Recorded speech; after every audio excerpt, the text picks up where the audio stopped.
സംഭവങ്ങൾ ആരെങ്കിലും നേരിട്ട് റിപ്പോർട്ട് ചെയ്തെങ്കിൽ മാത്രമാണ് നമുക്ക് ഇന്ന ആൾക്കുണ്ടായി, ഇന്ന സ്ഥലത്തു നിന്നുണ്ടായി, അങ്ങനെ ഇടപെടാൻ ചിലപ്പോൾ നമുക്ക് പറ്റുമായിരിക്കും. അതല്ലാതെ ഇത് നേരത്തെ പറഞ്ഞ പോലെ പറയാൻ ഭയപ്പെടുന്നു എന്നൊക്കെ പറയുമ്പോൾ പിന്നെ നമുക്കത് അന്വേഷിച്ച് കണ്ടുപിടിക്കാനുള്ള ഒരു ചുമതല ഏറ്റെടുക്കാൻ സാധിക്കാത്തതുകൊണ്ടാണ്. ഹേമ കമ്മിറ്റി ഒരു കാര്യം ഇങ്ങനെയൊക്കെ നടന്നിട്ടുണ്ട്, നടിമാർക്ക് ഇന്ന രീതിയിൽ പരാതിയുണ്ട്, ഇതേപോലെ വാതിൽ മുട്ടിയിട്ടുണ്ട് എന്ന് പറയുമ്പോൾ എവിടെ വാതിൽ മുട്ടി എന്ന് നമ്മൾ ചോദിക്കേണ്ട കാര്യമില്ല. വാതിൽ മുട്ടി എന്ന് ഒരു ആർട്ടിസ്റ്റ് പറഞ്ഞിട്ടുണ്ടെങ്കിൽ അതിനെക്കുറിച്ച് അന്വേഷിക്കണം. ആര് ആരോപണം ഉന്നയിച്ചാലും അതിന് ഒരു പരിഹാരം കണ്ടെത്തേണ്ടത് ആവശ്യം തന്നെയാണ്.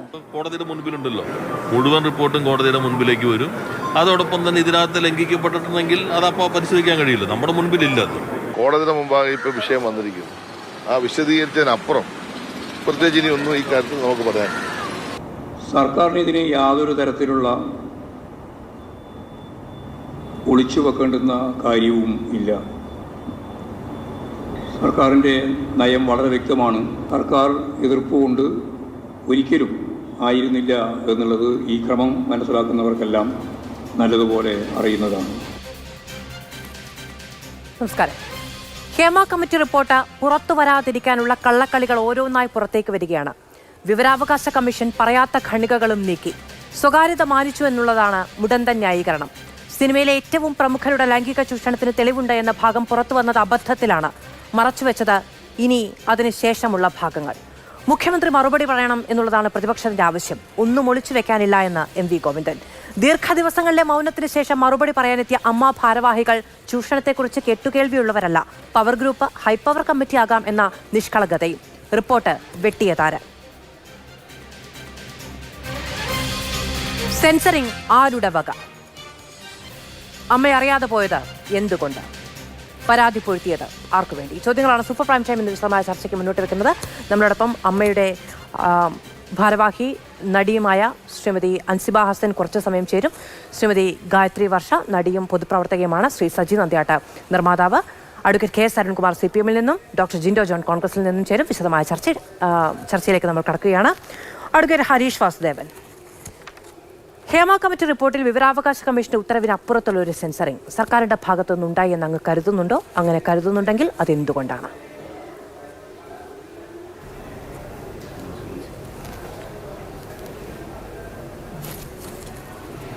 ഹേമ കമ്മിറ്റി റിപ്പോർട്ട് ആവശ്യപ്പെട്ടുകൊണ്ട് കൊടുത്ത അപേക്ഷയിന്മേൽ കൊടുക്കില്ല എന്നാണ് ആദ്യം സ്റ്റേറ്റ് ഇൻഫർമേഷൻ കമ്മീഷൻ പറഞ്ഞത്.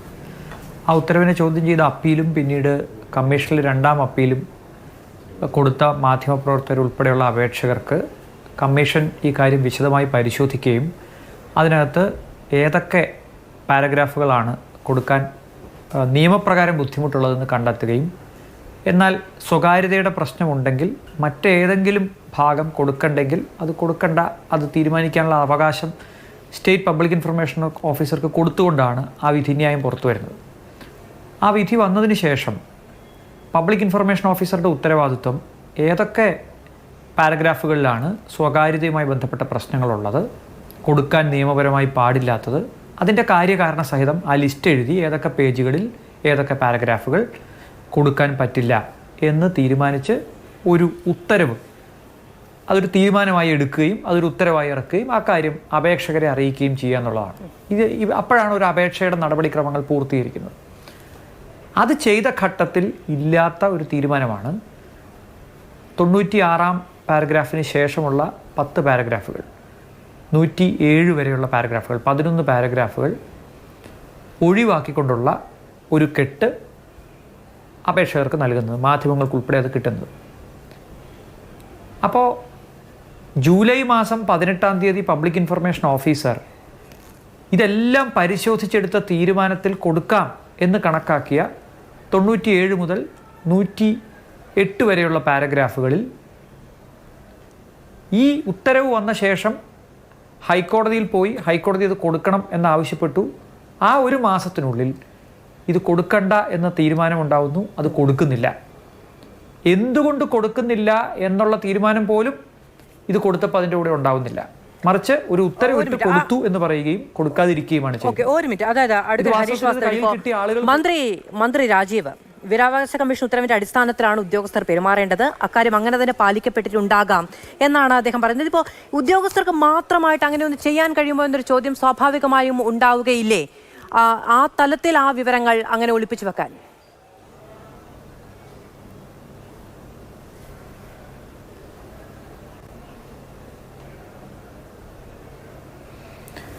അല്ല, എനിക്ക് മനസ്സിലാവാത്തൊരു കാര്യം, ഇതേത് തലത്തിലാണ് ഇങ്ങനെ സംഭവിച്ചത് എന്ന് എന്ത് പരിശോധനയാണ് ഗവൺമെൻറ് നടത്തിയത്? ഗവൺമെൻറ് എന്തെങ്കിലും എൻക്വയറി ഓർഡർ ഇട്ടോ? എനിക്കറിയില്ല. ശ്രീ പി രാജീവ് അങ്ങനെ പറഞ്ഞെങ്കിൽ അദ്ദേഹം എന്തെങ്കിലും എൻക്വയറി നടത്തിയോ? ഇതിനകത്ത് ഒരാളെ അപ്പോയിൻറ്റ് ചെയ്ത് ഇത് ആരാണ് ഈ വീഴ്ച നടത്തിയതെന്ന് കണ്ടുപിടിച്ചോ? ഇല്ലല്ലോ. അപ്പോൾ പിന്നെ എങ്ങനെയാണ് ഒരു മന്ത്രിക്ക് അങ്ങനെ പെട്ടെന്ന് ഒരു കൺക്ലൂഷനിലെത്താൻ പറ്റുക? എനിക്കറിയില്ല. എനിക്കറിയാവുന്ന റൂൾസ് ഓഫ് ബിസിനസ് അനുസരിച്ചോ സർക്കാരിൻ്റെ നടപടിക്രമങ്ങൾ അനുസരിച്ചോ ഒരു മന്ത്രിക്ക്, അതും ആ വകുപ്പിൻ്റെതല്ലാത്ത മറ്റൊരു മന്ത്രിക്ക്, വളരെ പെട്ടെന്ന് സ്റ്റേറ്റ് പബ്ലിക് ഇൻഫർമേഷൻ ഓഫീസർ മാത്രം എടുത്ത എന്തെങ്കിലും തീരുമാനമാണോ എന്നറിയില്ല. പക്ഷേ ഇതിൻ്റെ ആത്യന്തികമായ ഉത്തരവാദിത്വം സ്റ്റേറ്റ് പബ്ലിക് ഇൻഫർമേഷൻ ഓഫീസർക്കാണ്. അക്കാര്യത്തിൽ യാതൊരു തർക്കവുമില്ല. നാളെ ഒരു കേസ് വന്നാലും നാളെ എന്തെങ്കിലും ഒരു ശിക്ഷാ നടപടി വന്നാലും അത് അവർ തന്നെയാണ് നേരിടേണ്ടത്. കാരണം അവരെടുത്ത തീരുമാനത്തിന് വിരുദ്ധമായിട്ടുള്ള ഒരു അട്ടിമറി നടത്തിയിരിക്കുന്നു. ഇതിൻ്റെ ഒരു പ്രശ്നം എന്താണെന്ന് വെച്ചിട്ടുണ്ടെങ്കിൽ, വിവരാവകാശ നിയമത്തിന് വേണ്ടിയും അതിൻ്റെ നടപടികൾക്ക് വേണ്ടിയും നമ്മൾ ദീർഘകാലമായി നടത്തിയ പോരാട്ടം, ഹേമ കമ്മിറ്റി റിപ്പോർട്ട് പുറത്തു വരാൻ വേണ്ടി നടത്തിയ വലിയ നിയമ പോരാട്ടങ്ങൾ, അതിനൊക്കെ അപ്പാടെ റദ്ദാക്കുകയും അതൊക്കെ ഒരു ജലരേഖയാക്കി മാറ്റുകയും ചെയ്യുന്ന തരത്തിലുള്ളൊരു നടപടിയല്ലേ അത്തരത്തിൽ വിവരങ്ങൾ പൂഴ്ത്തിവെക്കപ്പെട്ടിട്ടുണ്ട് എങ്കിൽ സംഭവിച്ചത്?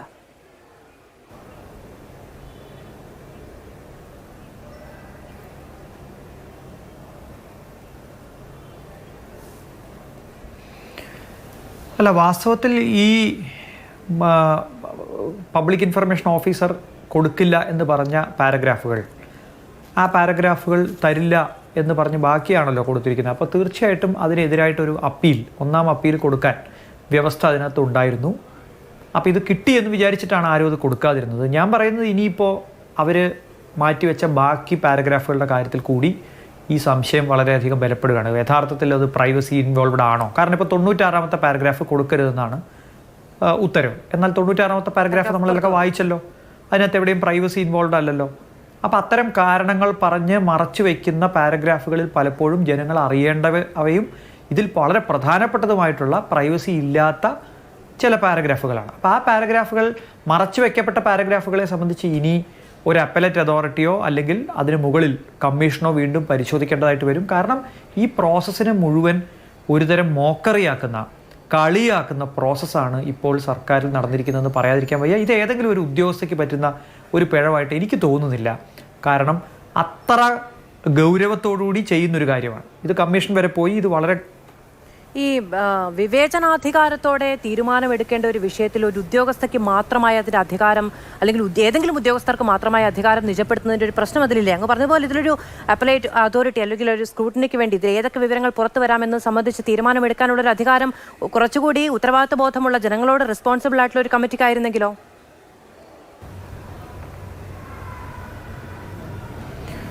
അല്ല, വാസ്തവത്തിൽ ഈ ആക്ട് പ്രകാരം പബ്ലിക് ഇൻഫർമേഷൻ ഓഫീസർ തന്നെയാണ് ഈ വിവരം പുറത്തുവിടണോ വേണ്ടയോ എന്ന് തീരുമാനിക്കുന്നതും അതിൻ്റെ വിവേചനാധികാരം ഉപയോഗിക്കേണ്ടതും. അതിനകത്ത് സർക്കാർ ഇടപെടുന്നതാണ് കുഴപ്പം.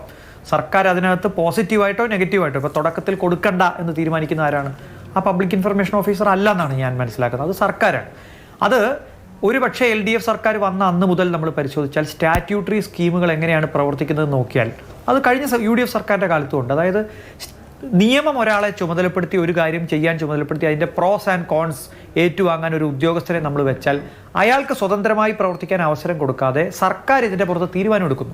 ഇതിൽ സത്യത്തിൽ ഈ ഒരു വിവരാവകാശ പ്രകാരം എടുക്കുന്ന തീരുമാനത്തിന് ക്യാബിനറ്റിന് ഇടപെടാൻ അധികാരമില്ല, മന്ത്രിസഭയ്ക്ക് മന്ത്രിമാർക്ക് ഇടപെടാൻ അധികാരമില്ല, സെക്രട്ടറിമാർക്ക് ഇടപെടാൻ അധികാരമില്ല. ആ വകുപ്പിലെ ഒരാളും ഒരു പബ്ലിക് ഇൻഫർമേഷൻ ഓഫീസർ ഒരു തീരുമാനം എടുക്കുന്നതിൽ ഇടപെടാൻ പാടില്ല.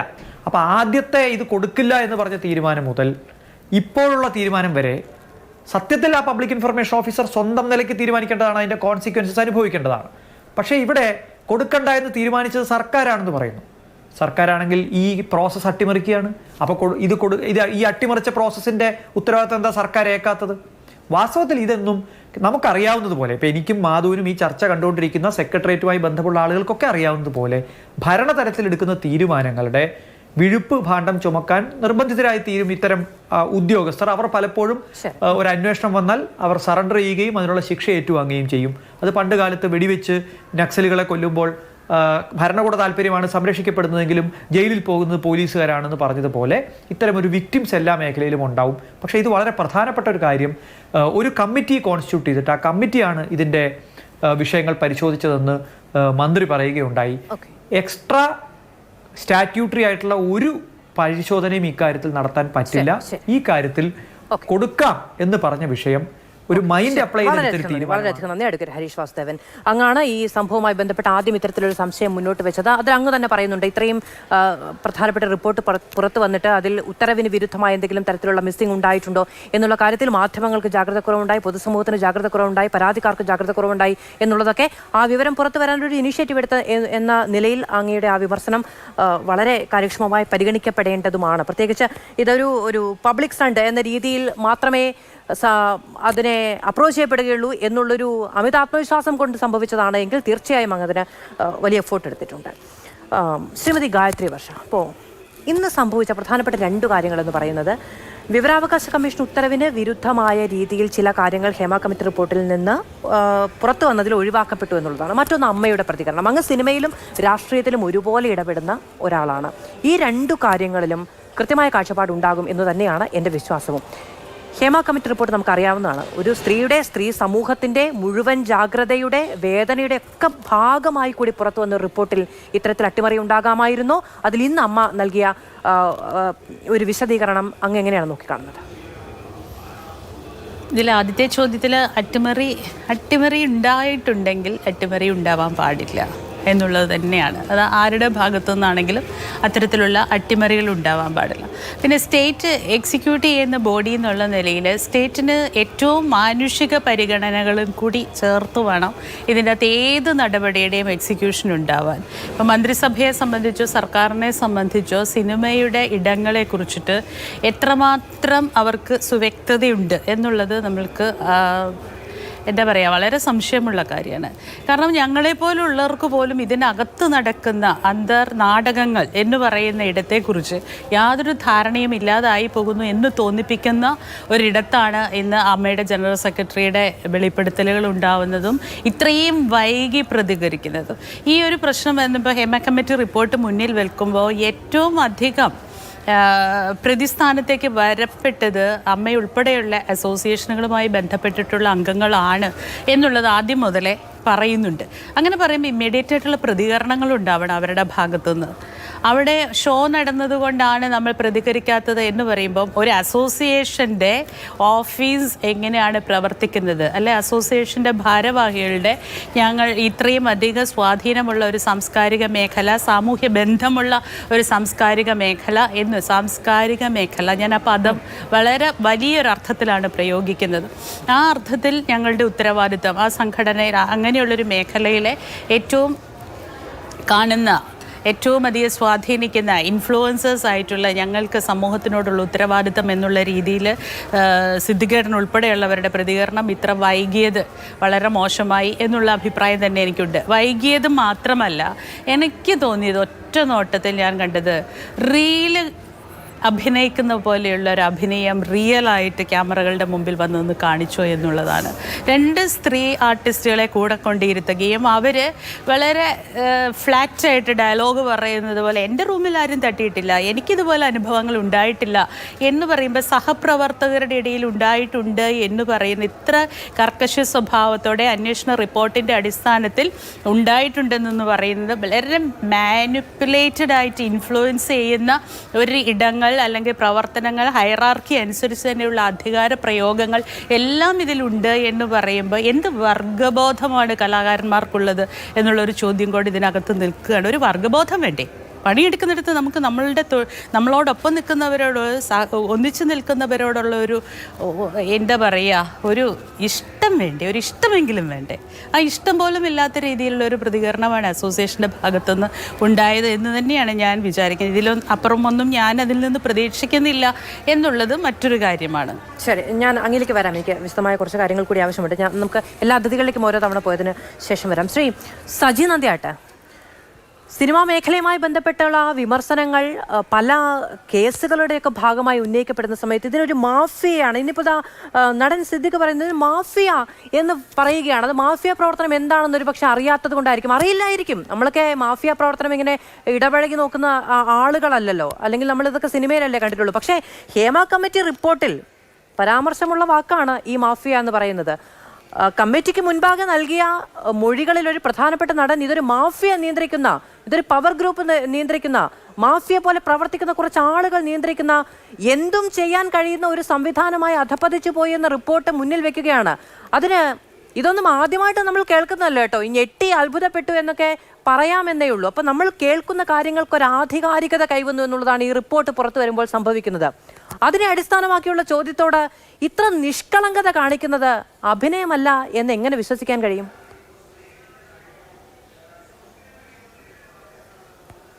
അല്ല മധു, ഞാൻ പറയുന്ന കാര്യങ്ങൾ വ്യക്തിപരമാണ്, സംഘടനാപരമല്ല. ഇപ്പോൾ അതിനകത്ത് അമ്മയുടെ ഭാഗത്തു നിന്നുള്ള പ്രതികരിക്കാൻ ഞാൻ ആഗ്രഹിക്കുന്നില്ല. അത് ഞങ്ങളുമായി ബന്ധമുള്ള ഒരു അസോസിയേഷൻസ് അല്ല. ഇപ്പോൾ മലയാള സിനിമയിൽ ഞങ്ങൾ പ്രവർത്തിക്കുന്ന ഇടങ്ങളിലൊക്കെ ഇത്രമാത്രം ഭീകരമായ അവസ്ഥയാണ് എന്നുള്ളത് സ്വന്തമായിട്ട് പറയുകയാണ് ഇപ്പോഴാണ് മനസ്സിലാവുന്നത്. ഈ റിപ്പോർട്ടിൽ വരുമ്പോഴാണ് മനസ്സിലാവുന്നത്. ഈ റിപ്പോർട്ട് ഓരോ ദിവസം പുറത്ത് വരുമ്പോഴും ഇത്രമാത്രം കാര്യങ്ങൾ, കാരണം നമുക്കറിയാം ഈ ഷൂട്ടിംഗ് എന്നൊക്കെ പറഞ്ഞ 10-40 സ്ഥലങ്ങളിലൊക്കെ ഒരേ സമയം നടക്കുമ്പോൾ ഒരു സിനിമ പോലും പല പല ലൊക്കേഷനിലേക്ക് മാറ്റപ്പെടുന്നുണ്ട്. ഇവിടെയൊന്നും ഞങ്ങളാരും പോകാറില്ല, അല്ലെങ്കിൽ ഞങ്ങൾക്ക് പോകേണ്ട ആവശ്യമില്ല, ഞങ്ങളുടെ കൺസേൺ അല്ല. കാരണം അതിന് പ്രൊഡ്യൂസറുടെ ഉത്തരവാദിത്തമാണല്ലോ, അവരുടെ പണം മുടക്കുന്നതിൻ്റെ ഉത്തരവാദിത്തമാണ് അത് നടക്കുന്നത്. അപ്പോൾ അവരുടെ ഈ ക്രിയേറ്റിവിറ്റിയുടെ ഭാഗമായി സംവിധായകനും മറ്റ് സാങ്കേതിക പ്രവർത്തനവും അടങ്ങുന്ന ഒരു സംഘത്തിൻ്റെ കയ്യിലേക്കാണ് ഇത് പോകുന്നത്.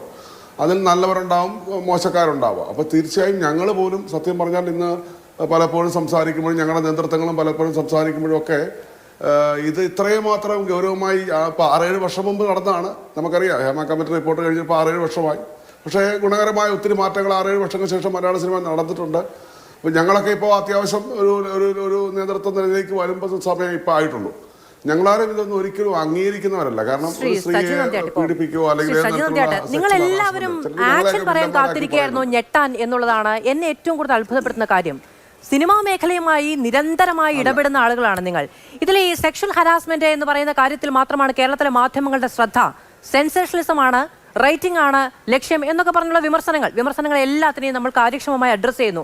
അങ്ങനെ ഉണ്ടെങ്കിൽ അതും വിമർശിക്കപ്പെടണം. പക്ഷേ ശരി, ഈ സെക്ഷൽ ഹരാസ്മെന്റ് എന്നുള്ള കാര്യം നമുക്ക് തൽക്കാലത്തേക്ക് ഒരു പോയിന്റിൽ അവിടെ മാറ്റി നിർത്താം. മറ്റു കാര്യങ്ങളോ?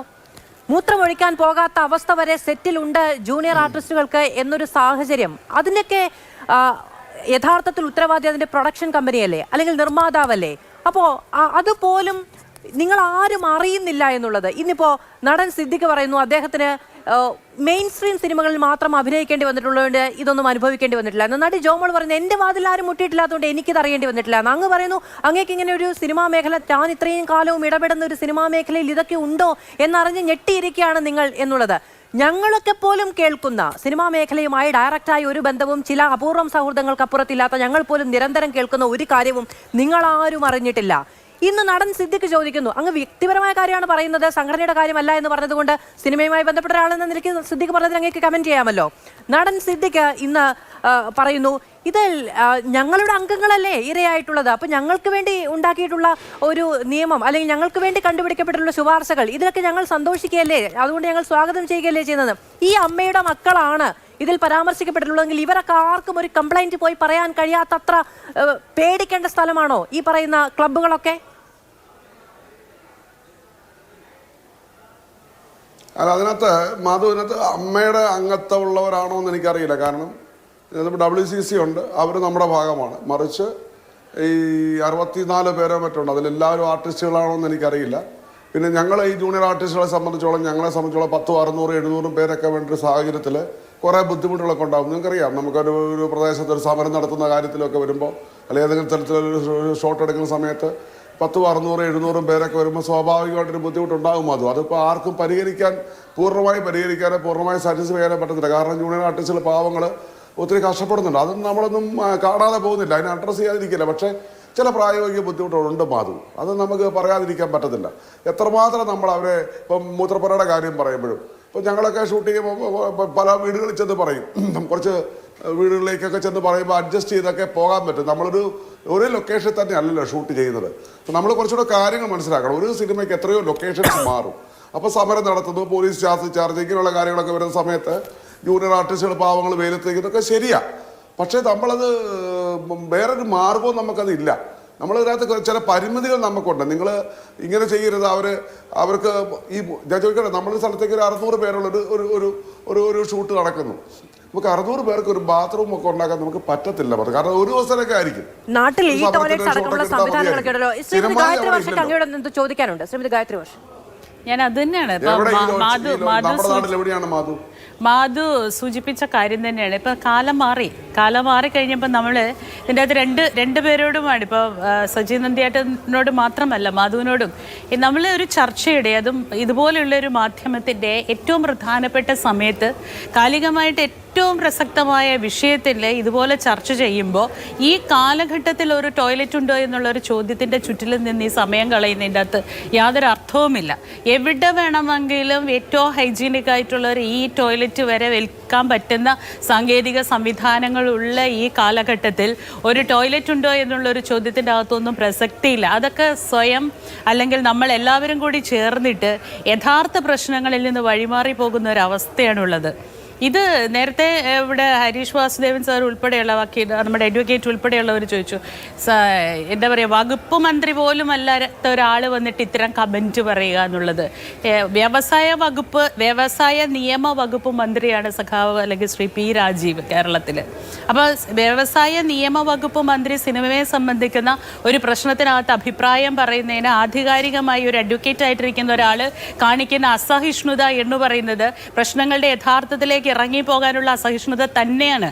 കേരളത്തിലെ സിനിമ അല്ലെങ്കിൽ ലോകത്തിലെ എവിടെയും സിനിമ വ്യവസായമാണെന്ന് അംഗീകരിച്ചാൽ മാത്രമാണ് വ്യാവസായികമായി ആ മേഖലയ്ക്ക് ഉണ്ടാവുന്ന കെട്ടുപാടുകളിലേക്കും ചട്ടങ്ങളിലേക്കും ചിട്ടകളിലേക്കും തൊഴിൽ സംരക്ഷണത്തിലേക്കും തൊഴിൽ നിയമങ്ങളിലേക്കും ഒക്കെ നമുക്കതിനെ കൊണ്ടുവരാൻ പറ്റുള്ളൂ. അദ്ദേഹം കമന്റ് ചെയ്തത് ഈ പറയുന്ന സിനിമയുടെ നവീകരണവുമായി ബന്ധപ്പെട്ടോ അതിന്റെ അടിസ്ഥാന സൗകര്യ വികസനവുമായി ബന്ധപ്പെട്ടല്ല, ഹേമ കമ്മിറ്റി റിപ്പോർട്ടുമായി ബന്ധപ്പെട്ടാണ്. അതിന്റെ വിവരാവകാശ മേഖല പ്രവർത്തിക്കുന്നത് സാംസ്കാരിക വകുപ്പിന് കീഴെയാണ് എന്നുള്ളത് കൊണ്ടാണ് അദ്ദേഹം ശ്രീ ഹരീഷ് വാസുദേവൻ ചോദ്യം ഉന്നയിച്ചത്. ഉത്തരവാദിത്തപ്പെട്ട അഡ്മിനിസ്ട്രേറ്റേഴ്സ് ആരായാലും ഇതിൻ്റെ അകത്ത് ഇടപെട്ടിട്ട് സജീവമായ ഒരു ചർച്ചയിലേക്ക് വരട്ടെ, യഥാർത്ഥ കാരണങ്ങളിലേക്കും പ്രശ്നങ്ങളിലേക്കും നമ്മൾ കടക്കുക എന്നുള്ളിടത്തൊക്കെ ഉണ്ടാവണം. സിനിമയുടെയൊക്കെ അക്കൗണ്ടബിലിറ്റി 4 വർഷത്തിന് ശേഷമാണ് നമ്മളത് എടുക്കുന്നത് എന്നുള്ളതാണ് അതിന്റെ ഏറ്റവും വലിയ പ്രശ്നം. ഞാൻ അടുത്തൊരു കേസ് അരുൺകുമാർ, ഇപ്പോൾ സർക്കാർ ഒരു സെൻസറിംഗ് നടത്തിയെന്നുള്ള വ്യാപകമായ ആരോപണമാണ് ഉന്നയിക്കപ്പെടുന്നത്. 21 പാരഗ്രാഫ് ഒഴിവാക്കാൻ കമ്മീഷൻ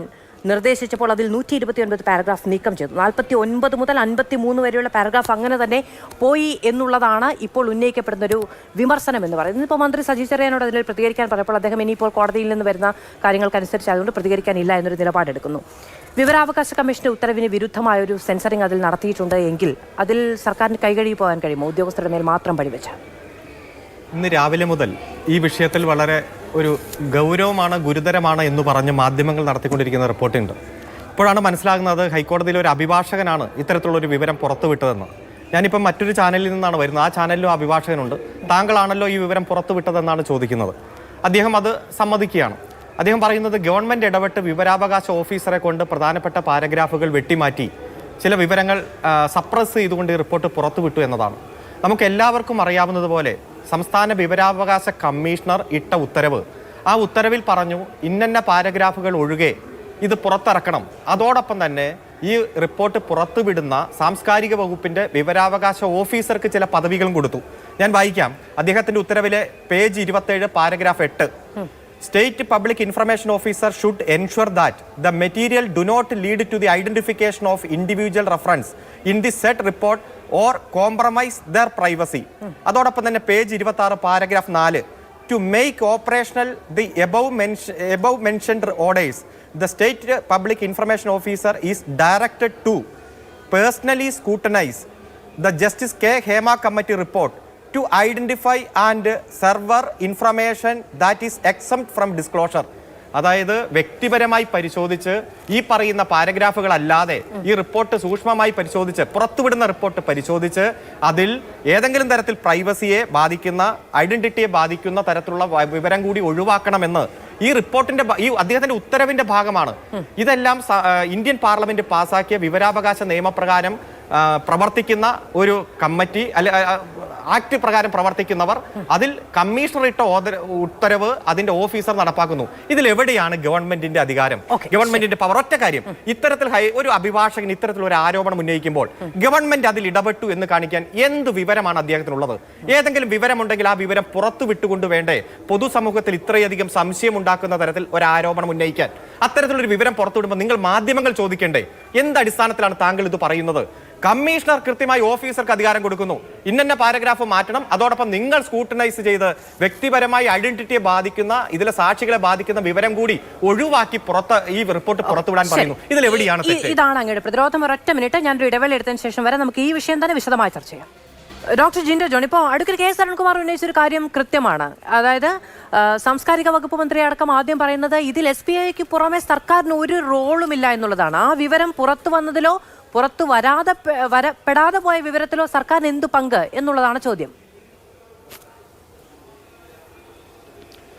മാധു, എനിക്കൊരു സംശയമേ. നമ്മൾ കുറച്ചു കാലം മുമ്പ് ഈ എക്സൈസ് വകുപ്പിനകത്ത് ടൂറിസം വകുപ്പിലെ സെക്രട്ടറിമാർ സർക്കുലർ ഇറക്കി, മീറ്റിംഗ് നടത്തി, ഓൺലൈൻ മീറ്റിംഗ് നടത്തി എന്നുള്ള ചർച്ച നടത്തിയപ്പോഴും ഇവർ ഇങ്ങനെ തന്നെ പറയുന്നുണ്ടായിരുന്നു, സർക്കാർ എന്ന് പറഞ്ഞാൽ ഈ ഉദ്യോഗസ്ഥരല്ല. അപ്പോൾ ഈ സർക്കാർ എന്ന് പറഞ്ഞാൽ അന്യകൃത ജീവികൾ വല്ലതും ആണോ? അപ്പോൾ ഇവർക്ക് ആർക്കും അറിയാതെയാണ് ഈ വകുപ്പുകളിലൊക്കെ കാര്യം നടക്കുന്നത്. അല്ലെങ്കിൽ ഇവർ പച്ചയ്ക്ക് പറയണം ഇവിടെ ഉദ്യോഗസ്ഥ ഭരണമാണ്, ഈ ഭരിക്കാനിരിക്കുന്ന മന്ത്രിമാരും ഇത് നേതൃത്വം കൊടുക്കുന്ന പാർട്ടിയും രാഷ്ട്രീയ നേതൃത്വവും ഇച്ഛാശക്തി ഇല്ലാത്ത ആളുകളാണ്, കഴിവില്ലാത്തവരാണെന്ന്.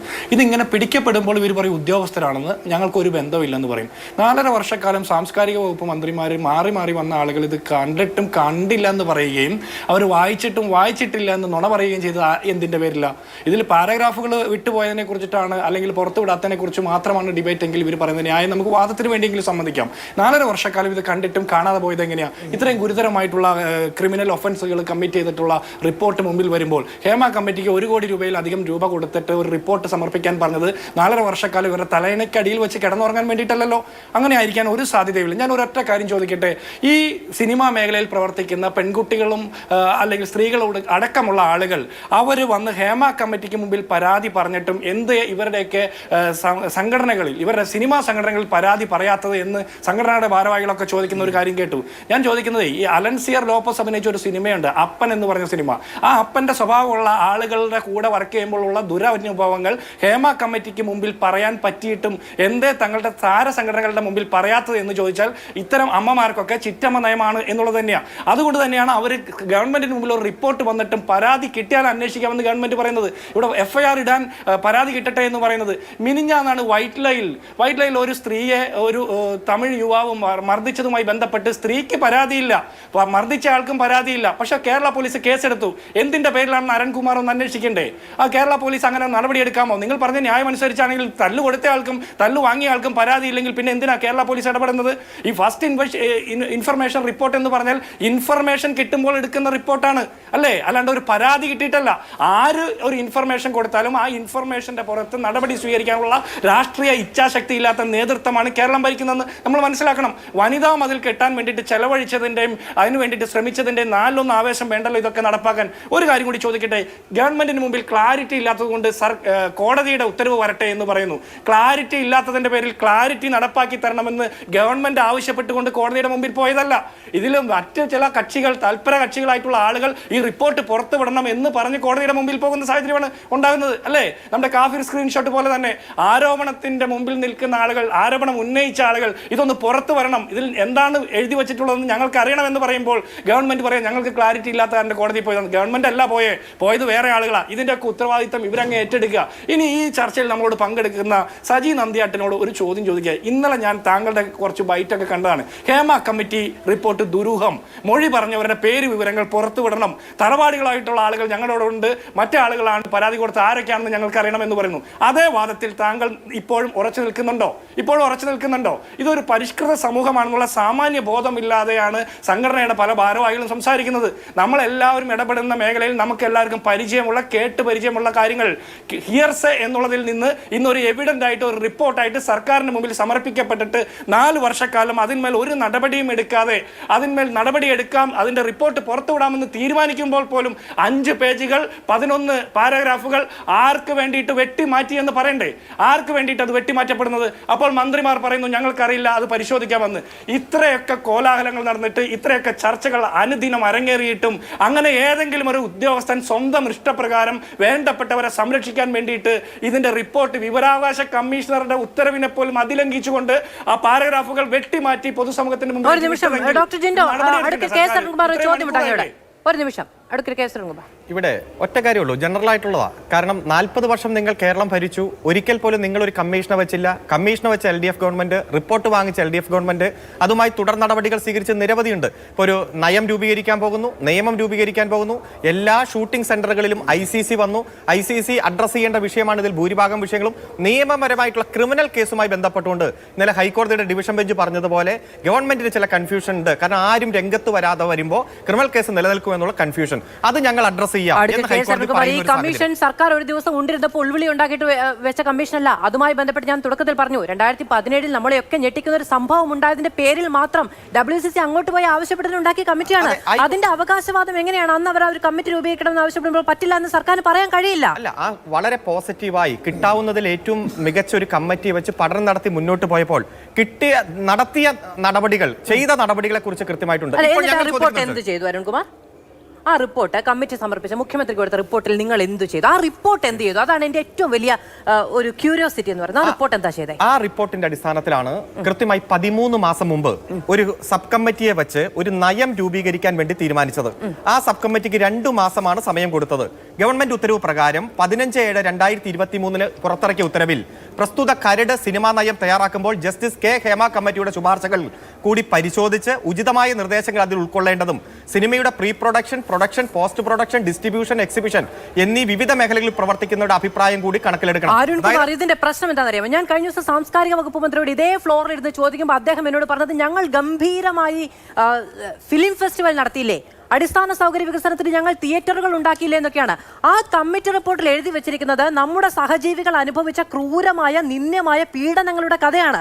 അതിന് ഫിലിം ഫെസ്റ്റിവൽ നടത്തിയും കെട്ടിടം കെട്ടിയിട്ടുമാണ് പരിഹാരം കാണേണ്ടതെന്ന് പറയുന്നത് അപഹാസ്യകരമല്ലേ? ഞാൻ പറഞ്ഞല്ലോ, 13 മാസം മുമ്പ് കൃത്യമായ ഒരു ഗവൺമെന്റ് ഉത്തരവിലൂടെ production, pre production, post production, distribution, exhibition, അപ്പൊ സിനിമയുടെ എല്ലാ മേഖലയായി കവർ ചെയ്യുന്ന പ്രശ്നങ്ങൾ പഠിക്കുന്നു. ICC എന്ന് പറഞ്ഞാൽ ഓരോ പ്രൊഡക്ഷൻ യൂണിറ്റിലും ICC ഉണ്ട്, ഇന്റേണൽ കംപ്ലൈന്റ് കമ്മിറ്റി ഉണ്ട്, വനിതാ കമ്മീഷൻ പരിശോധിക്കുന്നു. ചില മേഖലകളിൽ ICCയുടെ തലവന്മാർ പുരുഷന്മാരാണ്, കയ്യോടെ പിടികൂടുന്നു. ഏത് തരത്തിലും വനിതകൾ നേരിടുന്ന പ്രശ്നത്തെ അഡ്രസ് ചെയ്യാനുള്ള സംവിധാനം ഉണ്ടാക്കുന്നു. പടിപടിയായി ഈ സംവിധാനവുമായിട്ട് മുന്നോട്ട് പോകുമ്പോൾ ഇവിടെ ഇന്ന് ഉയർന്നു വരുന്ന നമ്മൾ ചർച്ച ചെയ്യപ്പെടുന്ന വിഷയം ഞാൻ ആദ്യം ചോദിച്ചല്ലോ, എങ്ങനെ ഗവൺമെന്റ് ഇടപെട്ട് ചില പാരഗ്രാഫുകൾ, പേജുകൾ വെട്ടിമാറ്റിയെന്ന് പ്രതിപക്ഷം, അതുപോലെ ഇന്നത്തെ മാധ്യമങ്ങൾ ഇത്തരത്തിലൊരു ചർച്ച ഉയർത്തിക്കൊണ്ടുവരാൻ എന്താണ് കാരണം? എനിക്കതൊരു കാര്യം പറയാനുണ്ട് ശ്രീ KS അരുൺകുമാർ. അതിനകത്ത് ഈ പറയുന്ന ഉത്തരവിൽ തന്നെ notice should also specify with portions are not being provided എന്ന് പറയുന്നുണ്ടല്ലോ അല്ലെ? അതായത് ഈ പറയുന്ന പാരഗ്രാഫ് വിവേചനാധികാര പ്രകാരം നിങ്ങൾ വെട്ടിമാറ്റൂ. നിങ്ങൾ എന്ന് പറയുന്നത് ഇതിനാർക്കാണോ ഉത്തരവാദി അയാൾ വെട്ടിമാറ്റിയിട്ട് ഈ പരാതി കൊടുത്ത ആളുകളുണ്ടല്ലോ, ഈ വിവരം ആവശ്യപ്പെട്ടവർ, അവരോട് ഇതിനൊരു ന്യായം പറയണം അല്ലെ? ഇന്ന കാര്യം കൊണ്ടാണ് ഞങ്ങൾ ഈ പാരഗ്രാഫ് വെട്ടിമാറ്റിയിരിക്കുന്നതെന്ന് കൊടുത്തിട്ടുണ്ടോ? ഇല്ല. ഇനി നമ്മുടെ നാട് എന്ന് പറയുന്നത് ജനങ്ങൾക്ക് വേണ്ടി തിരഞ്ഞെടുക്കപ്പെട്ട ജനങ്ങളുടെ സർക്കാർ ഭരിക്കുന്ന ഇടമാണ്. അവിടെ ഏതെങ്കിലും തരത്തിലുള്ള അധികാര ദുർവിനിയോഗം നടന്നിട്ടുണ്ടെങ്കിൽ ആരോട് ചോദിക്കണം? ഈ പറയുന്ന വിവരാവകാശ കമ്മീഷന് നിയമപരവും സാങ്കേതികപരവുമല്ലാത്ത എന്ത് മറുപടി ബാധ്യതയാണ് ജനത്തോടുള്ളത്? പക്ഷെ സർക്കാരിനുണ്ട്. ഒരു സർക്കാർ ഭരിക്കുന്ന ഇടത്ത് ജനങ്ങൾക്ക് അവകാശപ്പെട്ട വിവരങ്ങളോ സേവനങ്ങളോ കിട്ടിയില്ല എങ്കിൽ സർക്കാർ അതിന് ഉത്തരം പറയണം, അതിന് സാങ്കേതികത്വം പറഞ്ഞാൽ പോരാ. അപ്പോൾ വിവരാവകാശ ഓഫീസറാണോ വെട്ടിമാറ്റിയത്, ഗവൺമെന്റ് ആണോ വെട്ടിമാറ്റിയത്, ഗവൺമെന്റിന്റെ നിർദ്ദേശപ്രകാരമാണോ ഈ നടപടിക്രമങ്ങൾ? സർക്കാരിന് വേണ്ടി നിയമമന്ത്രി പറഞ്ഞു, there is no role at all. ഗവൺമെന്റിന് ഒരു റോളും ഇല്ല. ഇത് കേന്ദ്ര ഗവൺമെന്റ് ഗവൺമെന്റിന് റോളില്ല. ഈ പറയുന്ന പാരഗ്രാഫുകൾ വെട്ടിമാറ്റപ്പെട്ടു എന്നും അതിന്റെ പരാതിക്കാർക്ക് എന്തെങ്കിലും തരത്തിലുള്ള ന്യായീകരണം ബോധിപ്പിക്കപ്പെട്ടിട്ടില്ല എന്നും സർക്കാരിന് മനസ്സിലായല്ലോ. മനസ്സിലായിട്ടില്ല. അങ്ങനെയാണെങ്കിൽ ആ പാരഗ്രാഫുകൾ കിട്ടാതെ പോയിട്ടുണ്ടോ ഇല്ലയോ? ഒറ്റ മിനിറ്റ് ഞാൻ പറയാം. പാരഗ്രാഫുകൾ ഒറ്റ കിട്ടാതെ മിനിറ്റ്. പോയിട്ടുണ്ടോ ഇല്ലയോ? ഇപ്പോൾ- അതുമായി ബന്ധപ്പെട്ട ബോധിപ്പിക്കൽ ജനങ്ങളോട് നടന്നിട്ടുണ്ടോ ഇല്ല? അല്ല ഞാൻ പറയട്ടെ. അപ്പൊ അതിലൊരു സംഭവം, അതിൽ അട്ടിമറി നിങ്ങൾക്ക് സംശയമില്ല അല്ലേ? അല്ല, ഞങ്ങളെ സംബന്ധിച്ചിടത്തോളം വിവരാവകാശ കമ്മീഷണർ, സ്റ്റേറ്റ് വിവരാവകാശ കമ്മീഷൻ എന്ന് പറഞ്ഞാൽ ഈ നിയമപ്രകാരമുള്ള കേരളത്തിലെ ഏറ്റവും ഉയർന്ന ഉദ്യോഗസ്ഥനാണ്. അതെ. അദ്ദേഹം ഇട്ട ഉത്തരവ് അദ്ദേഹത്തിന്റെ താഴെയുള്ള ഒരു ഓഫീസറോട് കംപ്ലൈന്റ് ചെയ്യാൻ പറയുന്നു. അത് കംപ്ലൈന്റ് ചെയ്യുമ്പോൾ ഐഡന്റിറ്റി തിരിച്ചറിയുന്ന യാതൊന്നും ഉണ്ടാകാൻ പാടില്ല എന്ന് പേഴ്സണൽ സ്കൂട്ടണി നടത്തി ഉറപ്പുവരുത്തണമെന്ന് കമ്മീഷണർ ഓഫീസർക്ക് നിർദ്ദേശം കൊടുക്കുന്നു. അദ്ദേഹം ഓർഡർ കംപ്ലൈന്റ് ചെയ്യുന്നു. അദ്ദേഹം whether it is communicated or not, വരട്ടെ, വിവരം വരട്ടെ, അദ്ദേഹം പറയട്ടെ. ഗവൺമെന്റിന് എന്താണ് റോള്? ഗവൺമെന്റിനെ സംബന്ധിച്ചിടത്തോളം കൃത്യമാണ്. അല്ല, ഗവൺമെന്റിന് സംശയമുണ്ടോ എന്നുള്ളതാണ് എന്റെ ക്വസ്റ്റ്യൻ. Advocate K. അരുൺകുമാർ, ഈ പറയുന്ന പാരഗ്രാഫുകൾ നൽകപ്പെട്ടിട്ടില്ല ജനങ്ങൾക്ക് എന്നുള്ള കാര്യത്തിൽ ഒരു സംശയമുണ്ടോ എന്നുള്ളതാണ്. അങ്ങനെ എന്തെങ്കിലും അട്ടിമറി നടന്നിട്ടുണ്ടോ എന്ന് സംബന്ധിച്ച് എന്തെങ്കിലും തരത്തിലുള്ള അന്വേഷണമോ നോട്ടീസോ അല്ലെങ്കിൽ എന്തെങ്കിലും പരിശോധനയോ സർക്കാർ ഈ സമയത്തിനിടയ്ക്ക് നടത്തിയിട്ടുണ്ടോ? സർക്കാരിന്റെ മുന്നിൽ വിഷയം വരട്ടെ, ഞാൻ പറയാം. സർക്കാരിന് മുന്നിൽ വിഷയം എങ്ങനെയാണ് വരേണ്ടത്? അല്ല, ഞാൻ പറയാൻ അനുവദിക്കൂ. അതായത് ഇവിടെ ഇന്ന പാരഗ്രാഫുകൾ ഒഴിവാക്കിയത് എന്തുകൊണ്ട് എന്ന് കൃത്യമായി ചോദിക്കേണ്ട ഉത്തരവാദിത്തം വിവരാവകാശ കമ്മീഷനുണ്ട്. ഗവൺമെന്റിന് ഇടപെടാം, അതിന് ഓഫീസർ ഉത്തരം പറയണം. ആ ഓഫീസർ ഉത്തരം പറയട്ടെ. ഏതെങ്കിലും തരത്തിൽ ഇതിൽ ഇതിലെ വാദി ആരാണ്, പ്രതി ആരാണ്, സംഭവം നടന്നത് എവിടെ വെച്ചാണ്, എന്നാണ്, എപ്പോഴാണ്, എങ്ങനെയാണ്? ഒറ്റ കോൺഗ്രസിന്റെ സുഹൃത്ത് ചോദിച്ചു, വൈറ്റിലയിൽ ഒരു സംഭവം നടന്നു ഇന്നലെ, ആ സംഭവം നടന്നപ്പോൾ കേസ് രജിസ്റ്റർ ചെയ്തല്ലോ. അപ്പൊ എന്ന് നടന്നു? ഇന്നലെ. എവിടെ വെച്ച് നടന്നു? വൈറ്റില. പക്ഷേ ഈ റിപ്പോർട്ടിൽ എന്ന്, എവിടെ, ആരെ, എപ്പോൾ, ആർക്കെതിരെ, ആരൊക്കെ ചെയ്തു എന്നതൊന്നുമില്ലാത്ത ഒരു സാഹചര്യത്തിൽ കൃത്യമായി പറയുന്നു ഗവൺമെന്റിന് ഒരാളെയും സംരക്ഷിക്കേണ്ടതില്ല. പ്രതി പോലും വ്യക്തമല്ലാത്തപ്പോൾ നമുക്ക് ആരെ സംരക്ഷിക്കാൻ? ഇപ്പൊ ഹൈക്കോടതിയുടെ മുന്നിലുണ്ട്. ഹൈക്കോടതി നിർദ്ദേശം തരട്ടെ, അല്ലെങ്കിൽ ഇതുമായി ബന്ധപ്പെട്ടുകൊണ്ട് ഹൈക്കോടതിയുടെ ഡയറക്ഷൻ വരട്ടെ, അതിശക്തമായ നടപടി സ്വീകരിക്കും. ഒരാളെ പ്രൊട്ടക്ട് ചെയ്യില്ല. എവിടെയെന്ന് അറിയില്ല എന്നുള്ളതാണ് അങ്ങയുടെ പ്രശ്നം എന്നുള്ളത്. ഹൈക്കോടതി ഇടപെട്ടെന്ന് പറഞ്ഞാൽ ഹൈക്കോടതിക്ക് സർക്കാരിന് ചെയ്യാൻ കഴിയാത്ത ഒന്നും നിർദ്ദേശിക്കാൻ കഴിയില്ല. സർക്കാരിന്റെ അധികാര പരിധിയിൽ വരാത്ത ഒരു കാര്യവും നിർദ്ദേശിക്കാൻ ഹൈക്കോടതിക്ക് എന്നല്ല ആർക്കും കഴിയില്ല. അപ്പോൾ ഹൈക്കോടതി നിർദ്ദേശിക്കുന്ന എല്ലാ കാര്യങ്ങളും അതേ അർത്ഥത്തിൽ തന്നെ ഇപ്പോഴും സർക്കാരിന് ചെയ്യാൻ കഴിയും എന്നുള്ളതാണ്. പക്ഷേ അതിന്റെ രാഷ്ട്രീയ ഇച്ഛ വേണം എന്നുള്ളതാണ്. ചോദ്യമല്ല അഡ്വക്കേറ്റ് ഹരീഷ്, ചോദ്യമല്ല. ഞാൻ വരാം അങ്ങയിലേക്ക്. ശ്രീമതി ഗായത്രി വർഷ, ഇത് സർക്കാർ ഒന്നും ചെയ്യുന്നില്ല എന്ന് സമർത്ഥിക്കാൻ ഇപ്പം പ്രതിപക്ഷം നമ്മുടെ എൻ്റെ പ്രിയപ്പെട്ട സുഹൃത്ത് ജിൻഡോയെ പോലെയൊക്കെ മാധുവിന് എന്തോ നിർബന്ധമുള്ള പോലെ. അല്ല, ഞാൻ കംപ്ലീറ്റ് ഞാൻ ആ ഒരു സ്റ്റേറ്റ്മെന്റ് പറയാനുള്ള കാരണം ഞാൻ പറയാം. സർക്കാർ കോടതി പറയുന്നതിനനുസരിച്ച് ചെയ്യാം എന്ന് പറഞ്ഞിട്ടുണ്ട്. പിന്നെ സർക്കാരിനെ നയിക്കുന്ന പാർട്ടിയുടെ സെക്രട്ടറി ഉൾപ്പെടെ പറഞ്ഞു ഞങ്ങൾക്ക് വ്യക്തിപരമായ അല്ലെങ്കിൽ നമുക്ക് സ്ഥാപിത താല്പര്യങ്ങളൊന്നുമില്ല. ഗവൺമെന്റും പറയുന്നുണ്ട് സ്ഥാപിത താല്പര്യങ്ങളൊന്നുമില്ല. ഇവിടെ സംഭവിച്ചിരിക്കുന്ന അരുതായ്മകൾ ഇനിയും സംഭവിക്കാതിരിക്കാൻ എന്ത് നടപടി എന്നുള്ളിടത്തു നിന്നാണ് ഇനി അന്വേഷണം തുടങ്ങുന്നതും ഇത് മുന്നോട്ട് ചെയ്യുന്നത്. ഹൈക്കോടതി വളരെ കൃത്യമായിട്ട് മിനിഞ്ഞാന്ന് ആരെ കക്ഷി ചേർത്തു? വനിതാ കമ്മീഷനെ കക്ഷി ചേർത്തു. നമുക്ക് എല്ലാവർക്കും അറിയേണ്ട ഒരു കാര്യം, കേരളത്തിൽ ഇന്ന് വരെ വനിതാ കമ്മീഷൻ എന്ന് പറയുന്ന സർക്കാരിൻ്റെ ജുഡീഷ്യറി ബോഡിക്ക് എത്രമാത്രം അധികാരമുണ്ട് എന്ന് പറയുന്ന രീതിയിലേക്കുള്ളൊരു നടപടിയിലൊക്കെ വനിതാ കമ്മീഷൻ വരേണ്ടി വന്നിട്ടില്ല.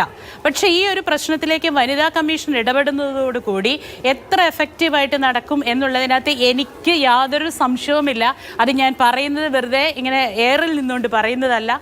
സീരിയൽ രംഗത്ത് എനിക്ക് വ്യക്തിപരമായി ഉണ്ടായ ഒരു പ്രശ്നത്തിനെ കുറിച്ച് വനിതാ കമ്മീഷന് ഞാൻ പരാതി കൊടുത്തപ്പോൾ വനിതാ കമ്മീഷൻ അധ്യക്ഷയ്ക്ക് ഞാൻ നേരിട്ട് പോലുമല്ല, ഞാൻ ഫെഫ്കയോട് പരാതി കൊടുക്കുകയും ഫെഫ്കയുടെ ഫെഡറേഷൻ്റെ ജനറൽ സെക്രട്ടറി ബി ഉണ്ണികൃഷ്ണൻ സാറിൻ്റെ ഒരു നോട്ട് ഉൾപ്പെടെയുള്ള ഒരു റെക്കമെൻഡേഷൻ വനിതാ കമ്മീഷന് പോകുന്ന രീതിയിൽ ഒരു മെയിൽ അയക്കുകയും ചെയ്തതിൻ്റെ അടിസ്ഥാനത്തിൽ പിറ്റേ ആഴ്ച സീരിയൽ രംഗത്തുള്ള സ്ത്രീ തൊഴിലാളികൾ ഉൾപ്പെടെയുള്ള സീരിയൽ രംഗത്തെ സമഗ്ര ഇടങ്ങളെയും കൂടി ബന്ധിപ്പിച്ചിട്ട് ഒരു ഹിയറിംഗ് നടത്തിയിട്ടുണ്ട് വനിതാ കമ്മീഷൻ. അതിൽ നിന്നുള്ള പഠനങ്ങളോട് കൂടി തന്നെ സാംസ്കാരിക വകുപ്പിൻ്റെ റെക്കമെൻഡേഷനോട് കൂടി മുഖ്യമന്ത്രിയുടെ ചേംബറിൽ വരെ ആ പ്രശ്നം ഇപ്പോൾ എത്തിയിട്ടുണ്ട്. അതുകൊണ്ട് ഏറ്റവും എഫക്റ്റീവായിട്ടും ഏറ്റവും സ്പീഡിൽ പ്രവർത്തിക്കുന്ന ഒരു ജുഡീഷ്യറി ബോഡിയാണ് ഇന്ന് കേരളത്തിലുള്ള വനിതാ കമ്മീഷൻ എന്നുള്ളത് കൊണ്ട് തന്നെ ഇതിൻ്റെ അകത്ത് വളരെ നന്നായി ആക്ട് ചെയ്യാൻ വനിതാ കമ്മീഷന് കഴിയും. അതിനുള്ള അധികാരമുണ്ട്. സർക്കാർ ബോഡികൾ അത്തരത്തിലുള്ള ഇടങ്ങളിലൂടെ തന്നെയാണ് പ്രവർത്തിക്കേണ്ടത്. നേരത്തെ മാധു പറഞ്ഞ അതായത് സർക്കാരിന്റെ കാര്യം തന്നെയാണ് ഇത്രയും നേരം അഡ്വക്കേറ്റ് കെ. അരുൺകുമാർ പറഞ്ഞുകൊണ്ടിരുന്നത്. അങ്ങ് രാഷ്ട്രീയവും അതുപോലെ തന്നെ സാംസ്കാരിക മേഖലയും ഒരുമിച്ച് കൈയാളുന്ന ആളുകളുമാണ്. ഇപ്പോൾ നമുക്ക് പാർട്ടി സെക്രട്ടറിയുടെ ബോധ്യം, അങ്ങയുടെ ബോധ്യം അതൊന്നുമല്ല. നമ്മുടെ മുന്നിൽ ഇപ്പൊ ഞാൻ ചോദിക്കുന്നു, ഞാൻ സമർത്ഥിക്കാൻ ശ്രമിക്കുന്നു എന്നുള്ളതാണ് അങ്ങ് പറഞ്ഞത്. നമ്മൾ സമർത്ഥിക്കാൻ ശ്രമിക്കില്ല, ഞാൻ ചോദ്യങ്ങളാണ്. Advocate K. അരുൺകുമാർ ഞാൻ ഒരു സ്റ്റേറ്റ്മെന്റും നടത്തിയിട്ടില്ല എന്നുള്ളതാണ്. ഞാൻ ചോദ്യങ്ങൾ മാത്രമേ ചോദിച്ചിട്ടുള്ളൂ. അപ്പോൾ കെ. അരുൺകുമാർ അങ്ങ് ഒരുപാട് സമയമെടുത്തു. ഇനി ഞാൻ മറ്റതിലേക്ക് പോകേണ്ടതുണ്ട്. ശ്രീമതി ഗായത്രി വർഷ, ഇതിനൊരു പ്രശ്നമുള്ളതെന്ന് വെച്ചാൽ നമ്മുടെ ബോധ്യങ്ങൾ പറയുകയല്ല. ശ്രീ സജീന്ദ്രൻ, ഞാൻ വരാം. ഞാൻ എല്ലാവരിലേക്കുമാണ് വരുന്നത്. അതിനിടയ്ക്ക് അങ്ങയോട് ചോദിക്കേണ്ട ഒരു അവസരം ഇദ്ദേഹം ചോദിച്ചപ്പോൾ ഞാൻ കൊടുത്ത മാത്രമാണ്. ഞാൻ വരാം. അങ്ങൊന്ന് ക്ഷമിക്കണേ. അപ്പോ നമ്മുടെ ബോധ്യങ്ങൾ പറയുക എന്നുള്ളതല്ല, ചോദ്യങ്ങൾ ചോദിക്കുമ്പോൾ അതിന് നമുക്ക് പറയാൻ കഴിയുന്നത് 4.5 വർഷം കോൾഡ് സ്റ്റോറേജിൽ ഈ റിപ്പോർട്ട് വെച്ചു എന്ന് പറയുന്നത് ഇന്ന് അമ്മയുടെ ഭാരവാഹിയായ ജഗദീഷാണ്. സിനിമാ മേഖലയിലുള്ളവർക്ക് തന്നെയുണ്ട് അത്തരത്തിൽ പരാതി, 4.5 വർഷം ഇത് കോൾഡ് സ്റ്റോറേജിൽ വെച്ചു എന്ന്. പിന്നെ സാംസ്കാരിക മന്ത്രി അന്ന് പറഞ്ഞത് ഈ റിപ്പോർട്ട് അന്ന് തന്നെ സീൽ ചെയ്ത് SPIക്ക് കൈമാറുകയാണ് ചെയ്തത്. റിപ്പോർട്ട് പൂർണ്ണമായി വായിച്ചത് ആകപ്പാടെ ഹേമ കമ്മിറ്റിയും പിന്നെ SPI മാത്രമാണ് എന്നൊക്കെയാണ്. പിന്നീടാണ് ഈ പറയുന്ന കമ്മിറ്റിയുടെ വിവരങ്ങളൊക്കെ പുറത്തു വന്നത്. അത് സംബന്ധിച്ച് എന്താണ് സംഭവിച്ചതെന്ന് സാംസ്കാരിക വകുപ്പിന് പോലും ഈ റിപ്പോർട്ട് പുറത്തു വരുന്ന സാഹചര്യത്തിൽ പോലും ബോധ്യമുണ്ടായിരുന്നില്ല എന്നുള്ളിടത്താണ്. ശ്രീ സജി നന്ദ്യാട്ട്, ഞാൻ തുടക്കം മുതൽ ചോദിക്കുന്ന ഒരു കാര്യം എന്ന് പറയുന്നത്, നിങ്ങളൊക്കെ കാലുറപ്പിച്ച് നിൽക്കുന്ന, നിങ്ങളൊക്കെ ജീവിതം കണ്ടെത്തുന്ന ഇടത്ത് ഇത്തരം അനീതികളൊന്നും നടന്നിട്ടില്ല, അറിഞ്ഞിട്ടില്ല എന്നൊക്കെ കണ്ണടച്ച് വിശ്വസിക്കണം ബാക്കിയുള്ളവരെന്ന് പറഞ്ഞാൽ ബുദ്ധിമുട്ടായിരിക്കും. കാരണം ഇതിൻ്റെയൊക്കെ അടിസ്ഥാനപരമായ ചുമതലയും ഉത്തരവാദിത്വവും ഈ പറയുന്ന പ്രൊഡ്യൂസേഴ്സിൽ കൂടി നിക്ഷിപ്തമാണ്. നിങ്ങളുടെ സിനിമയാണ്, നിങ്ങളുടെ സെറ്റിൽ എന്ത് നടക്കണമെന്നടക്കമുള്ള കാര്യങ്ങൾ. ഇപ്പോൾ ഒരു 2018 കിട്ടിയ പരാതി ഇന്നാണ് ശ്രദ്ധയിൽപ്പെട്ടത് എന്നാണ് അമ്മ പറയുന്നത്. 2018 കിട്ടിയ പരാതി ഇന്ന് ശ്രദ്ധയിൽപ്പെട്ടെങ്കിൽ ഇന്ന് പോലീസിന് കൈമാറാനുള്ള ഉത്തരവാദിത്വം പോലും ആ സംഘടന കാണിക്കുന്നില്ല.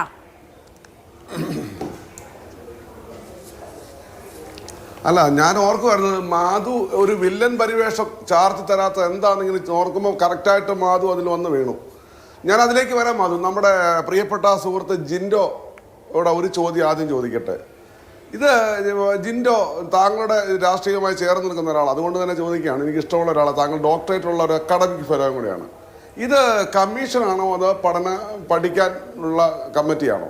ആദ്യം താങ്കൾ മറുപടി പറയണം. ഈ ഹേമ കമ്മീഷൻ എന്ന് പറയണോ, ഹേമ കമ്മീഷൻ സമിതിയാണ്, എന്താ പഠന റിപ്പോർട്ട് തയ്യാറാക്കുന്ന സമിതിയാണ്?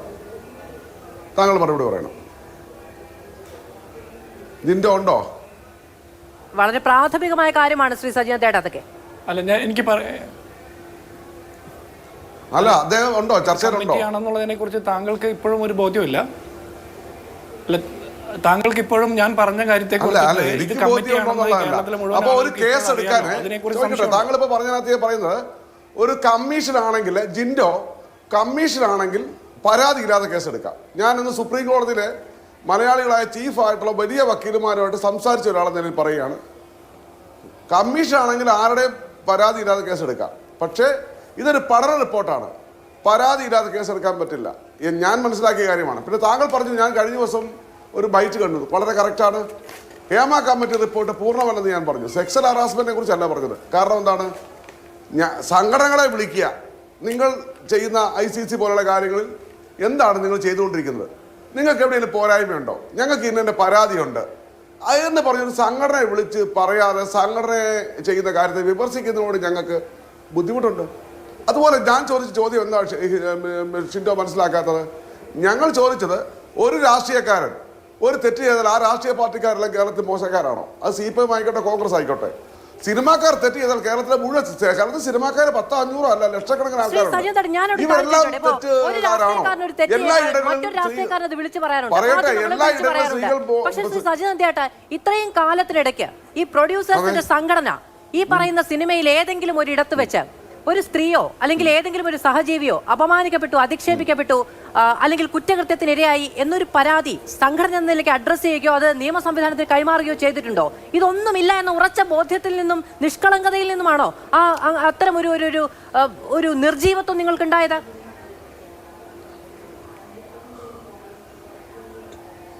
ഒരു കാര്യം മനസ്സിലാക്കുക മാധു, ഒരു പരാതിയും മാധു ആദ്യം മനസ്സിലാക്കുക. ഇതിനകത്ത് WCC ഉണ്ട്, ഈ പറഞ്ഞ ICCയിൽ, അത് മനസ്സിലാക്കുക. WCCയുടെ അംഗങ്ങളും ഉണ്ട്, അവരോട് ചോദിക്കുക. ഇവിടെ 3 വർഷമായി പരാതികൾ വന്നില്ല. ഞങ്ങൾക്കറിയില്ല, പരാതികൾ വരിക എന്ന് പറഞ്ഞാൽ അവിടെ ഉണ്ടെങ്കിൽ വരണം. പിന്നെ പരാതി തരാൻ പേടിയാണെന്ന് പറഞ്ഞാൽ ഞങ്ങൾക്ക് ഒന്നും ചെയ്യാൻ പറ്റില്ല. കാരണം എന്താണ്, 40 സ്ഥലങ്ങളിൽ ഒരേ സമയം ഷൂട്ടിംഗ് നടക്കുന്നു. ICC രൂപീകരിച്ചിട്ടുണ്ട്, ഞങ്ങൾ പറഞ്ഞിട്ടില്ല, ഞങ്ങളെ ഏൽപ്പിച്ചതാണ്, ഞങ്ങളത് ചെയ്തിട്ടുണ്ട്. പിന്നെ 40 ഷൂട്ടിംഗ് സ്ഥലങ്ങളിലേക്ക് പോകാനോ എൻക്വയറി നടത്താനോ പോലീസിങ് ഞങ്ങൾക്കില്ല മാധു. ഞങ്ങൾക്ക് ജുഡീഷ്യൽ പവർ ഇല്ല. ഞങ്ങൾക്ക് നിർദ്ദേശിക്കാനാ പറ്റുന്നത്, ഇന്നുപോലെ ചെയ്യണം, ചെയ്തില്ലെങ്കിൽ സമ്മതിക്കില്ല. ICC ഉണ്ടായിരിക്കണം, അവിടെ പെൺകുട്ടികൾക്ക് പരാതി ഉണ്ടാകാൻ പാടില്ല. ഞാൻ ചോദിക്കട്ടെ, നിങ്ങളുടെ ഇടങ്ങളിൽ ICC ഉണ്ടോ? നിങ്ങളുടെ ഇടങ്ങളിൽ നിങ്ങൾ തൊഴിൽ ചെയ്യുന്ന സ്ഥലങ്ങളിൽ ICC ഉണ്ടോ? കേൾക്കട്ടെ, നിങ്ങൾ എല്ലാവരും ഒരു സിനിമയിലും ഇതുവരെ ഇത്തരത്തിലുള്ള ഒരു ചൂഷണവും ഉണ്ടായിട്ടില്ല എന്ന ഉറച്ച ബോധ്യം നിങ്ങൾക്കുണ്ടോ? അങ്ങനെയാണെങ്കിൽ പിന്നെ നിങ്ങൾക്ക് ഞെട്ടേണ്ട കാര്യമില്ലായിരുന്നല്ലോ. അല്ല, ഞങ്ങൾക്ക് ബോധ്യമില്ലായിരുന്നു. ഇത് ചിലത് രഹസ്യമാക്കി വെക്കും, ചിലത് വെക്കി തീർക്കും. ഞങ്ങളോട് വന്ന് പറയുമോ മാധു? ഞങ്ങളോട് വന്ന് പറയുമോ ഇത് ഇങ്ങനെയുള്ള കാര്യങ്ങൾ? ഞങ്ങളോട് പറഞ്ഞു നമ്മൾ നടപടി എടുക്കും. മാധുവിനോട് ചോദിക്കുന്നത് ഏത് അസോസിയേഷനാണ് മാധുവിനെ കൂട്ടു നിൽക്കുന്നത്? മാധു, നിങ്ങൾ അങ്ങനെ പറഞ്ഞ് നായകവേഷ കൈയാളല്ല. മാധു ഒരൊറ്റ കാര്യം ചോദിക്കട്ടെ, എല്ലാ അസോസിയേഷനിൽ നിൽക്കുന്നത് മെമ്പർമാരുടെ വെൽഫെയറിനാ. ഒരിക്കലും ഞങ്ങളുടെ അസോസിയേഷൻ ഞങ്ങൾ ഇങ്ങനെയുള്ള തോന്നിവാസം കൂട്ടു നിൽക്കുവോ? അത് ഞങ്ങളല്ലേ ബാധിക്കുന്നത്? ഇത് ഇദ്ദേഹം പറയുന്നതിന്റെ ഞങ്ങൾ പറഞ്ഞു വിടുവോ? ഇദ്ദേഹം പറയുന്നത് ബഹുമാനപ്പെട്ട നിർമ്മാതാവ് പറഞ്ഞുകൊണ്ടിരിക്കുന്നത് കേട്ടുകൊണ്ടിരിക്കുന്ന പ്രേക്ഷകർക്ക് അദ്ദേഹം ചോദിക്കുന്ന ചോദ്യങ്ങൾക്കെല്ലാം ഉത്തരമുണ്ട് എന്ന് തന്നെ ഞാൻ വിശ്വസിക്കുന്നത്. കാരണം അദ്ദേഹത്തിൻ്റെ കോൺവെർസേഷൻ്റെ ഇതിന് മുമ്പിലുള്ള ഭാഗത്ത് അദ്ദേഹം പറഞ്ഞു ഹേമ കമ്മിറ്റിയുടെ മുമ്പിൽ മൊഴി കൊടുത്ത ഇവരാരും ആർട്ടിസ്റ്റുകളല്ല, ഞങ്ങൾക്കറിയില്ല. അത് WCCയുടെ അംഗങ്ങളുണ്ട്, ബാക്കിയുള്ളവരൊക്കെ ഏത് സിനിമയിൽ അഭിനയിച്ചവരാണ്, ഏത് ആർട്ടിസ്റ്റുകളാണ് എന്ന് ചോദിച്ചവർ അദ്ദേഹമാണ് ഇതൊക്കെ പറയുന്നത്. ഇത്രയും ആധികാരികമായിട്ട് റിപ്പോർട്ട് കൊടുത്തിരിക്കുന്ന, ഇത്രയും ആധികാരികമായിട്ട് മൊഴി കൊടുത്തിരിക്കുന്ന ആർട്ടിസ്റ്റുകൾ, കലാകാരന്മാർ ഇവിടെ ഉള്ളപ്പോൾ നിങ്ങളൊക്കെ ഇങ്ങനെ പറയുന്നത് ഈ പറയുന്ന എത്ര പേരുണ്ട്? ഒരു ശതമാനത്തോട് പോലും ചോദ്യങ്ങൾ ചോദിച്ചിട്ടില്ല എന്നുള്ളതൊക്കെ ഈ പറയുന്ന 2018 പരാതി 4 മടക്കി അമ്മയുടെ ഏതോ ഒരു ഷെൽഫിൽ വെച്ചിട്ടാണ് ഈ പറയുന്ന കാര്യം ചോദിച്ചിരിക്കുന്നത്. ഇന്ന് അറിഞ്ഞെങ്കിൽ ഇന്ന് പോലും അത് നിയമ സംവിധാനത്തിന് കൈമാറാത്ത കുറ്റകൃത്യം ചെയ്തതിനു ശേഷമാണ് ആ സംഘടന ഇന്ന് മാധ്യമങ്ങളെ കണ്ട് ഇത് വലിയ കാര്യമായി വിളിച്ചു പറയുന്നത് എന്നുള്ളത്. ശ്രീ ഡോക്ടർ ജിൻഡോ ജോൺ, ഞാൻ അങ്ങനെയൊക്കെ വരാം ഇടവേളയ്ക്ക് ശേഷം. അല്ല മാധു, എനിക്ക് കുറച്ച് സമയം കിട്ടിയുള്ളൂ, അതുകൊണ്ട് പെട്ടെന്ന് ഞാൻ പറഞ്ഞ് അവസാനിപ്പിക്കാം. ഇവിടെ അരുൺകുമാർ ചോദിച്ചു 40 വർഷം കോൺഗ്രസ്സുകാർ ഭരിച്ചിട്ട് നിങ്ങൾ ഇവിടെ ഇതുപോലെ ഒരു കമ്മിറ്റിയെ വെച്ചോ എന്ന് ചോദിച്ചു.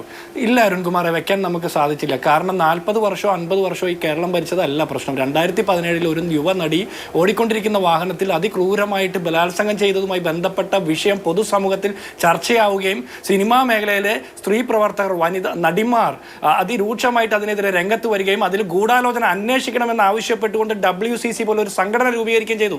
അന്ന് അതിൽ ഗൂഢാലോചന ഇല്ല എന്ന് പറഞ്ഞത് അന്നത്തെ മുഖ്യമന്ത്രി പിണറായി വിജയനാണ്, ആഭ്യന്തര വകുപ്പ് മന്ത്രി പിണറായി വിജയനാണ്. നമ്മളാരും മറക്കാൻ പാടില്ല. ഈ WCCയുടെ രൂപീകരണ സമയത്ത് CPMന്റെ സംസ്ഥാന സെക്രട്ടേറിയറ്റിന്റെ ഒരു പത്രക്കുറിപ്പുണ്ട്. അതിലെന്താ പറഞ്ഞിരിക്കുന്നതെന്ന് അറിയോ? നിങ്ങൾ മറക്കാൻ പാടില്ല. WCC പോലുള്ള സംഘടന കേരളത്തിലെ സിനിമാ വ്യവസായത്തെ തകർക്കാൻ വേണ്ടി ശ്രമിക്കുന്ന കുൽസിത പ്രവർത്തനത്തിന്റെ ഭാഗമാണോ എന്ന് സംശയിക്കണം. ഇടതുപക്ഷമായിട്ട് ചേർന്ന് നിൽക്കുന്ന സിനിമാ നടന്മാരെ അധിക്ഷേപിക്കാൻ വേണ്ടി ശ്രമിക്കും. അല്ല, നിങ്ങളുടെ സംസ്ഥാന സെക്രട്ടറിയുടെ അല്ല അരുൺകുമാർ, ഞാൻ പൂർത്തിയാക്കട്ടെ. താങ്കൾ അങ്ങനെ തോന്നിവാസം പറയില്ലേ? താങ്കളുടെ സംസ്ഥാന കമ്മിറ്റിയുടെ സെക്രട്ടേറിയറ്റ് പുറത്തിറക്കിയിരിക്കുന്ന പ്രസ് റിലീസ് ഒന്ന് വായിച്ചു നോക്കിയാൽ മതി. 2017 എന്നെ ഇപ്പൊ പഠിപ്പിക്കേണ്ട, ഞാൻ പൂർത്തിയാക്കട്ടെ. ഇനി രണ്ടാമത്തത് നിങ്ങൾ ഭരിച്ചപ്പോൾ ഒരു നടി ആക്രമിക്കപ്പെട്ടു. നിങ്ങൾ ഭരിച്ചത് കൊണ്ടോ മറ്റാരെങ്കിലും ഭരിച്ചത് കൊണ്ടോ എന്നല്ല ഞാൻ പറയുന്നത്. അങ്ങനെ ഒരു പ്രത്യേക സാഹചര്യം സംജാതമായപ്പോൾ പൊതുസമൂഹത്തിൽ നിന്ന് ഉയർന്നു വന്ന ആവശ്യത്തിന്റെ ഭാഗമായിട്ട് ഒരു കമ്മിറ്റിയെ വയ്ക്കുന്നു. കമ്മിറ്റിക്ക് പണം കൊടുത്തത് CPMന്റെ AKG സെന്ററിൽ നിന്നല്ല, കേരളത്തിന്റെ പൊതുഖജനാവിൽ നിന്നാണ്. അങ്ങനെ പണം കൊടുത്ത് അതിനെക്കുറിച്ചിട്ട് റിപ്പോർട്ട് സമർപ്പിക്കുമ്പോൾ ആ റിപ്പോർട്ടിൽ നിങ്ങൾ എന്ത് ചെയ്തു എന്നുള്ളതിന് മറുപടി വേണ്ടേ? നിങ്ങൾ ഒന്നും ചെയ്തില്ല. പറയട്ടെ അരുൺകുമാറെ, പറയട്ടെ. ഹൈക്കോടതി പോയി. അതുപോലെ തന്നെ താങ്കളുടെ സ്ഥിരം നിലവാരം കാണിക്കല്ലേ, ഈ ചർച്ചയിൽ കാണിക്കല്ലേ, കേരളത്തിലെ പൊതുസമൂഹം കാണുന്നു. ഞാൻ പറയട്ടെ, താങ്കൾ നിർത്തൂ. ഞാൻ പറയട്ടെ അരുൺകുമാർ എത്ര പറഞ്ഞാലും ഞാൻ നിർത്തില്ല. ഞാൻ പറയട്ടെ, അരുൺ നിർത്തൂ. ഞാൻ പറയട്ടെ, എന്നെ പറയാൻ അനുവദിക്കുക അരുൺകുമാരെ. എന്താ ഞങ്ങൾ പറയുന്നത് നിങ്ങൾക്ക് ഭയപ്പാട്? ഞാൻ പറയുന്നത് അവാസ്തവമായിട്ടുള്ള കാര്യമാണെങ്കിൽ താങ്കളുടെ അവസരത്തിൽ കണ്ടിക്കുന്നേ. അങ്ങനെ പറയല്ലേ അരുൺകുമാറെ, തനി നിലവാരം കാണിക്കില്ലേ? പറയല്ലേ അരുൺകുമാറെ, ഞാൻ പൂർത്തിയാക്കട്ടെ. താങ്കൾ എന്താ ഈ നിലവാരം കാണിക്കുന്നത്? ഞാൻ പറയട്ടെ. സംസ്ഥാന സെക്രട്ടറി അങ്ങനെ ഒരു പത്രക്കുറിപ്പ് ഇറക്കിയിട്ടുണ്ടെങ്കിൽ നമുക്കത് പരിശോധിക്കാം. ഡോക്ടർ ജിൻഡോ ജോൺ ഈ ചർച്ചയ്ക്ക് ശേഷം എനിക്കത് അയച്ചു തരുമെന്ന് വിചാരിക്കുന്നു. അങ്ങനെ ഒരു പത്രക്കുറിപ്പ് ഉണ്ടെങ്കിൽ നമുക്കതിലെ വിശദീകരണം ചോദിക്കാം. അരുൺകുമാർ നിഷേധിക്കുകയാണല്ലോ. വളരെ നന്ദി പാനലിസ്റ്റുകൾക്കും പ്രേക്ഷകർക്കും.